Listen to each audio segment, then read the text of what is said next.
Tritium, this is radio active. मैंने बोल दिया रेडियो एक्टिव है। कोई भी ऐसा एटम जिसका न्यूक्लियस स्टेबल नहीं है, स्टेबल ना होने की बहुत सी वजहें हो सकती हैं, वो हम फिर कभी डिस्कस करेंगे कि क्यों इसका कोर जो है वो स्टेबल नहीं है। इंसानों का दिमाग स्टेबल नहीं होता, इनका भी एटम का कोर अगर स्टेबल नहीं है, कोर क्या है? न्यूक्लियस। न्यूक्लियस में क्या है? न्यूक्लियॉन्स। अगर न्यूक्लियस किसी एटम का स्टेबल नहीं है, अनस्टेबल है, तो क्या होगा? वो पर्टिकुलर एटम रेडियो एक्टिव होगा। इस दुनिया में हर चीज़ स्टेबिलिटी की तरफ भागती है।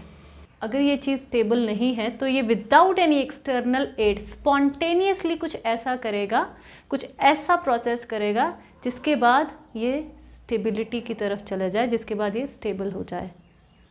अगर ऐसा करने के बावजूद भी ये स्टेबल नहीं हुआ, अगर ये किसी और चीज़ में बदल गया और वो चीज़ भी स्टेबल नहीं हुई, तो वो फिर आगे वो प्रोसेस दोबारा करेगी और वो चेन चलती जाएगी जब तक स्टेबिलिटी ना आ जाए, जब तक स्टेबिलिटी ना आ जाए। तो इसी चीज़ को हम क्या कहते हैं? न्यूक्लियस स्टेबल नहीं है तो उस एटम को हम क्या कह देते हैं? Radio active. तो अब बात करते हैं रेडियो एक्टिव डिके की। मान लो आपके पास एक सैंपल है जिसमें N0 रेडियो एक्टिव न्यूक्लियाई हैं। अब सभी के सभी रेडियो एक्टिव न्यूक्लियाई किसी एक ही टाइम पर तो डिके नहीं करेंगे, तो basically decay of a radio active nuclei एक रैंडम फिनोमिना है। तो हम नहीं प्रिडिक्ट कर सकते कि जो सैंपल है उनमें से कौन सा न्यूक्लियस कब डिके हो रहा है, कौन सा न्यूक्लियस डिके होगा, ये पहले से प्रिडिक्ट नहीं किया जा सकता। तो इंस्टेड हम कैलकुलेट कर क्या सकते हैं? We can calculate how many nuclei in the sample are decayed over a period of time. एक particular period of time में कितने न्यूक्लियाई N0 में से कितने न्यूक्लियाई डिके कर जाएंगे किसी पर्टिकुलर पीरियड में, हम ये कैलकुलेट कर सकते हैं। तो eight any time instant t जो नंबर ऑफ डिकेज होंगे पर यूनिट टाइम, उनको आप कह रहे हो dN/dt। इसको आप रेट ऑफ डिके भी बोलते हैं। किसको? dN/dt को।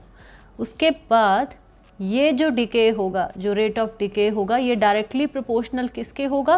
To the number of undecayed nuclei n present at the same instant. मतलब किसी पर्टिकुलर टाइम पे अगर आपने रेट ऑफ डिके कैलकुलेट करना है तो ये डिके किनका होगा? जो न्यूक्लियाई उस वक्त प्रेजेंट होंगे जो डिके होने को तैयार हैं। तो ये रेट ऑफ डिके किसके प्रोपोर्शनल होगा? अनडिकेड न्यूक्लियाई, क्योंकि इन्हीं में से तो डिके होगा। जो डिके अभी तक नहीं हुए हैं वही न्यूक्लियाई तो डिके करेंगे। तो जो रेट ऑफ डिके है at a particular time instant will be directly proportional to capital N, जिनको मैं बोल रही हूँ नंबर ऑफ अनडिकेड न्यूक्लियाई। तो इसको मैंने लिख लिया ये। अब ये डायरेक्टली प्रोपोर्शनल है तो इस साइन को हटाने के लिए मैं एक प्रोपोर्शनैलिटी कांस्टेंट इंट्रोड्यूस कर दूंगी लैम्डा, जिसको मैं बोलूँगी डिके कांस्टेंट। तो इस इक्वेशन को मैं लिख लूँगी ये।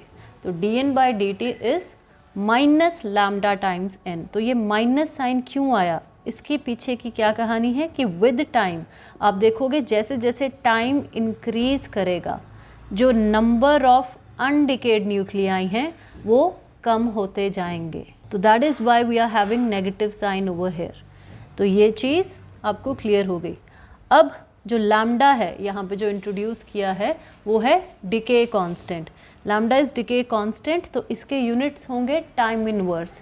तो लैम्डा डिफरेंट होगा डिफरेंट रेडियो एक्टिव सैंपल्स के लिए। फॉर एग्जांपल अगर आपके सैंपल में N0 यूरेनियम 238 न्यूक्लियाई हैं तो लैम्डा अलग होगा, और अगर ये कार्बन 14 के न्यूक्लियाई हैं तो उसके लिए ये लैम्डा अलग होगा। तो मतलब एक particular type of nuclei, radio active nuclei के लिए लैम्डा सेम होगा, बाकी डिफरेंट रेडियो एक्टिव न्यूक्लियाई के लिए डिफरेंट होगा। तो ये डिके कांस्टेंट है।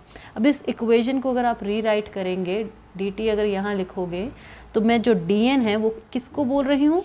जो नंबर ऑफ न्यूक्लियाई डिके करेंगे in a small time interval dt। तो ये dN है आपका। नेक्स्ट हम एज्यूम करेंगे कि at time t is equal to 0 जो नंबर ऑफ न्यूक्लियाई जो आपके सैंपल में, रेडियो एक्टिव सैंपल में एक्चुअली प्रेजेंट हैं वो है N0। तो इन्हीं में से ये कम होते जाएंगे जैसे जैसे टाइम इंक्रीज करेगा। तो अगर मैं स्टार्ट करूं इससे t इज इक्वल टू 0 पे, तो इस इक्वेशन को मैंने थोड़ा सा रीअरेंज किया, तो मैं अगर इसको इंटीग्रेट कर दूं t is equal to time 0 से किसी पर्टिकुलर टाइम t तक, तो मैं क्या निकाल सकती हूँ कि किसी भी टाइम पे नंबर ऑफ अनडिकेड न्यूक्लियाई कितने प्रेजेंट हैं। तो वो कैसे कर सकते हैं, अब यहाँ पे इंटीग्रेशन करते हैं। तो t इज इक्वल टू 0 पे जो न्यूक्लियाई प्रेजेंट थे वो हैं n0, और टाइम t पे हमारे पास हैं n, जो कि हमें नहीं पता n क्या है, नंबर ऑफ अनडिकेड न्यूक्लियाई। तो n0 भी अनडिकेड थे पहले t इज इक्वल टू 0 पे, और n भी ये टाइम पर्टिकुलर t में वो हैं जो बचे। तो इसको इंटीग्रेट करोगे, इंटीग्रेशन आपको पता ही है क्या है, तो इंटीग्रेशन के बाद जो आपका एक्चुअल रिजल्ट निकलेगा वो है ये। तो n क्या है, number of undecayed nuclei present at any time t can be calculated using this equation and this is also known as law of radioactive decay।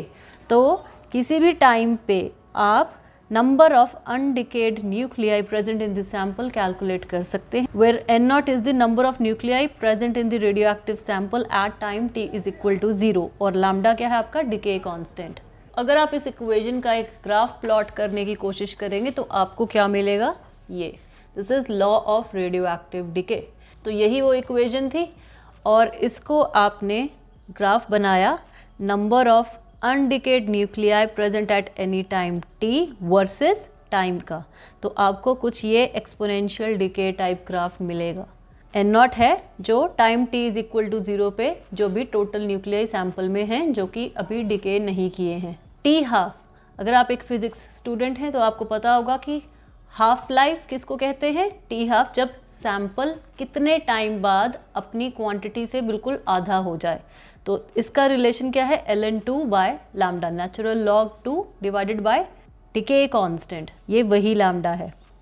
अब अगर आप इस इक्वेशन से देखें तो कितने टाइम बाद आप एक्सपेक्ट कर रहे हैं कि सारे के सारे न्यूक्लियाई डिके कर जाएंगे। मतलब आपको अगर कैपिटल N 0 चाहिए, क्योंकि ये तो नंबर ऑफ अनडिकेड न्यूक्लियाई है, अगर आपको ये 0 करने हैं तो आपको कितना टाइम लगेगा, तो मतलब आपको राइट हैंड साइड भी आपकी 0 करनी पड़ेगी। तो इस चीज़ को 0 करने के लिए जो डिनोमिनेटर है ये टेंडिंग टू इन्फिनिटी होना चाहिए, और ये कब होगा, जब e raise to power lambda t tends to infinity है। अब आपको लैम्डा पता है, ये है डिके कांस्टेंट, तो ये कोई फाइनाइट नंबर है। तो इसका सीधा सीधा मतलब है कि t जब टेंडिंग टू इन्फिनिटी होगा तभी ये क्वांटिटी इन्फिनिटी होगी और n 0 होगा। तो इसका मतलब ये जो एक्सपोनेंशियल डिके है, आपको पता है ये जो है टाइम एक्सिस के, ये एसिम्प्टोटिक रहेगा।